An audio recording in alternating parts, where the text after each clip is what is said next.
Dean, I just want you to know we love Faraday, so just congratulations on that show. It's awesome. Thank you very much. And also my daughter called me up and By the said... way, are you a Nielsen family? No! Because if you are, if you just would make sure you record it regularly, that would really be good for us. Thank you. But my daughter also called me and said, you have to read this awesome book, Confessions of a Prairie Bee. You know, and I loved it. I passed it along to all my friends. So I just wanted to let you know how much we loved it. We always wonder if you're writing another one, but... I'm working on it. The real question is, we also bought the Little House on the Prairie DVD, and we just love the commentary. And I wondered if any of you could speak to that. It was hilarious. If anybody hasn't seen it or heard it, it's wonderful. No, which release are we talking about? I think the newest. The first one was the last set before the new Blu-ray. Right, not the Blu-ray. Commentary. It's DVD. And then the new DVD, Blu-ray, we've only got season 1 and 2 out so far, and that's going to have all new interviews and documentary and stuff. Right. So. Right. There's in the new DVDs, which are out now, and I know about them because I'm narrating the Little House phenomenon. It is 6 parts that will be attached to 6 different series releases. And they're about 15 minutes each, and they explore different aspects of the series culturally. We talk about the American culture, we deal with the animals on the show, we deal with the casting of the show, there are lots of different aspects of the show that are covered, and it's being really beautifully produced. It's going to be something, if you have seasons 1 and 2 of the new releases, it's something you're really going to love. And by the way, let me just say about the new releases, if you don't have them yet, the way the footage has been remastered, it is more beautiful now than it ever was when it was new. It's true, and they went back, the scenes are back, missing scenes are back. Yes, it's all original. It's really cool. Yes, it's great. Plus it's in high definition. Dean, how do you feel when you went into Laura's school and punched the guy?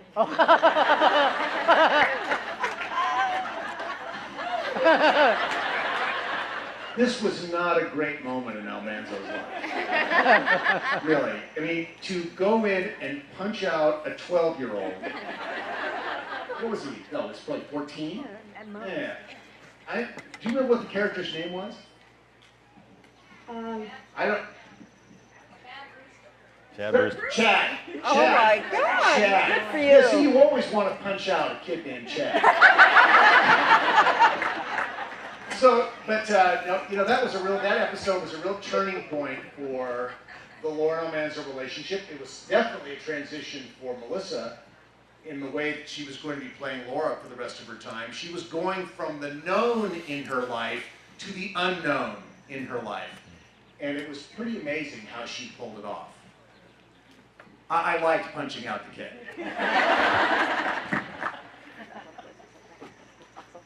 I just started watching Little House on the Prairie, and I really love it. And which Carrie got through in the cold river? That would be me. I was really just Lindsay's stunt double.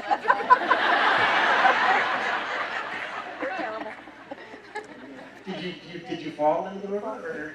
No, what happens is in the pilot, the house catches on fire. Right. So they want to make sure baby Carrie is safe and away from the fire, so they put her in the freezing river. The indignity. It's called suffering for your art. Yeah, that's right. How did the Ingalls get so popular that they could make a TV show? Oh, What a great question. Well, Laura Ingalls wrote these books, and her daughter Rose, and she edited them, and Rose, and the first one was The Little House in the Big Woods. 1932. And they didn't know it would be a hit. In fact, when the publisher, HarperCollins, said, oh, I guess we'll have a children's department. Gee, I wonder if anyone will buy any of these silly books. And it was such a hit, they had no idea how much people would love it, and that's when it became a series of books. And I was told that Nellie Olson was actually only going to be, banks of Plum Creek.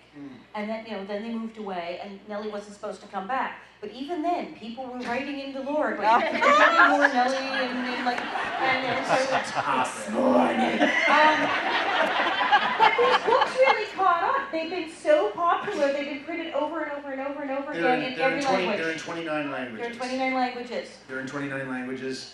They have sold, next to Harry Potter, they are the most popular series of children's books in history. Good. Wow. I didn't know that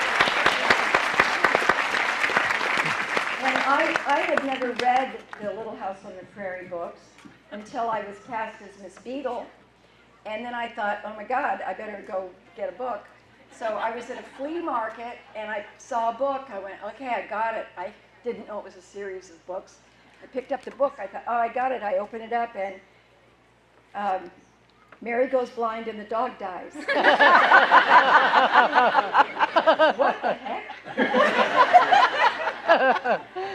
You know, what I love about the series, one of the things I think we can be all proud of is that, you know, the series is based on these 8 books.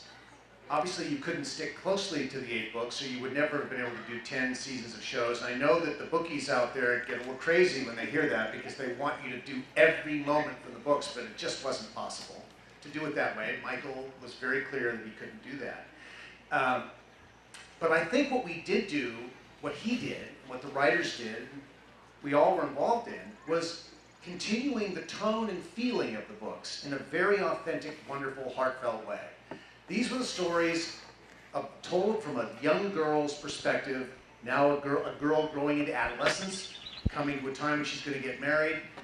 And so there's a certain innocence and purity about the way the stories are told, and I think we maintained that wonderfully. Regardless thematically of what we were doing, there was always this sort of authenticity of simple honesty in the storytelling. And we're all very happy with that.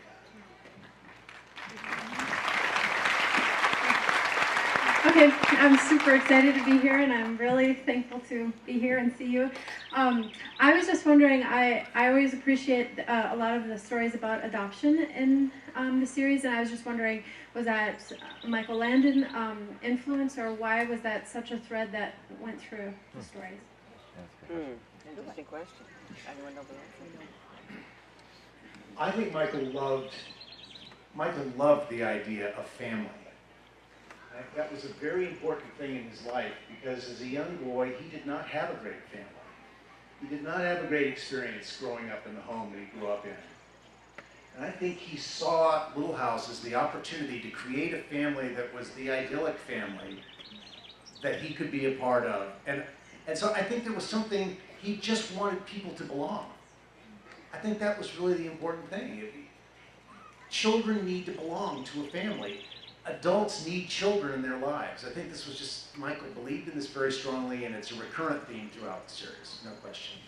If you guys recall, when Mr. Edwards and Grace are charged with trying to find home for the 3 Sanderson kids, and he can't find home for all 3 together.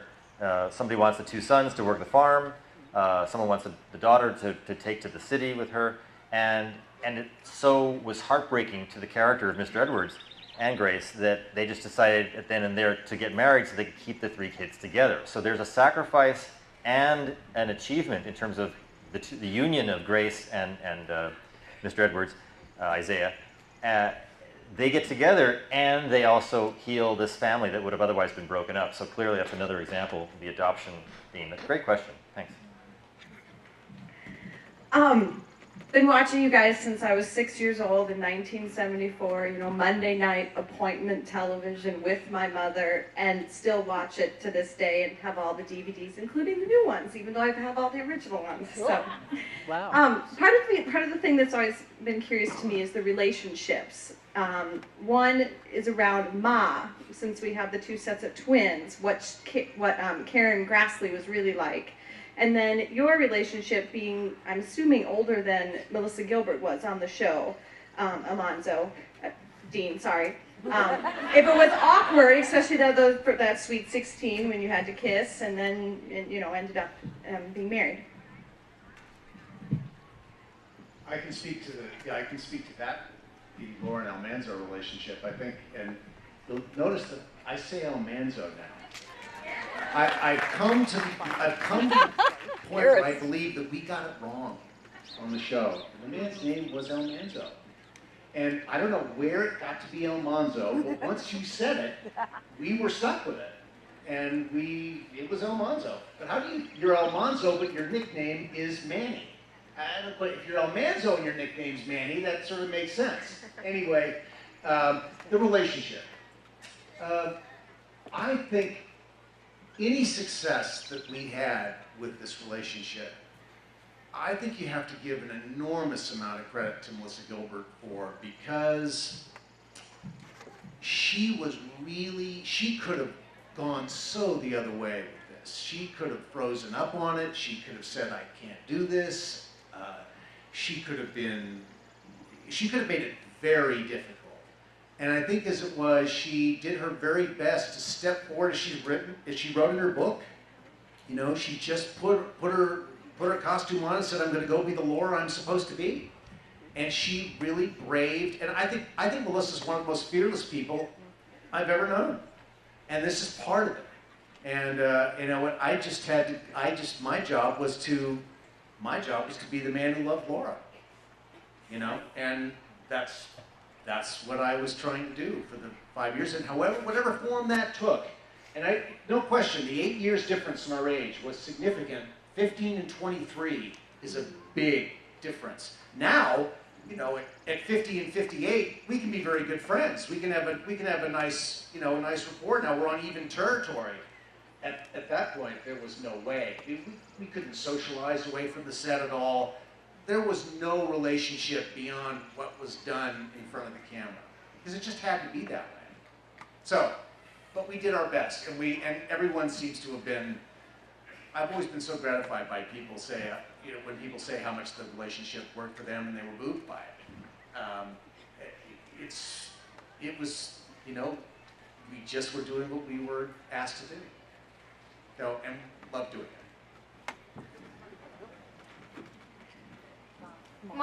Karen was always a loving, compassionate mentor for me. She was always looking out for me, guiding me, and when I see her today, she'll still give me hugs and kisses and call us her babies.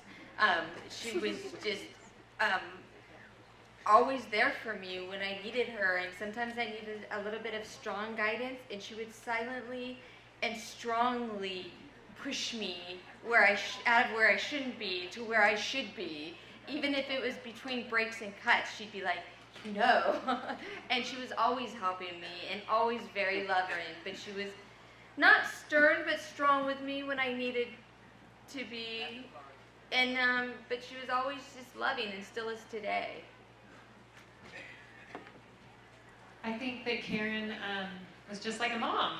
Yeah. She just seemed like, we obviously took to her well. She was a natural, motherly, wonderful, wonderful lady. She still is. I was wonderful going lady. to say. Oh my God. She's alive and well. Karen radiates a kind of a peace and a tranquility about her that I think is very easy to respond to, and I think she was one of the most beautiful mothers ever work on television, frankly. It's just fantastic. A WTCH collaboration.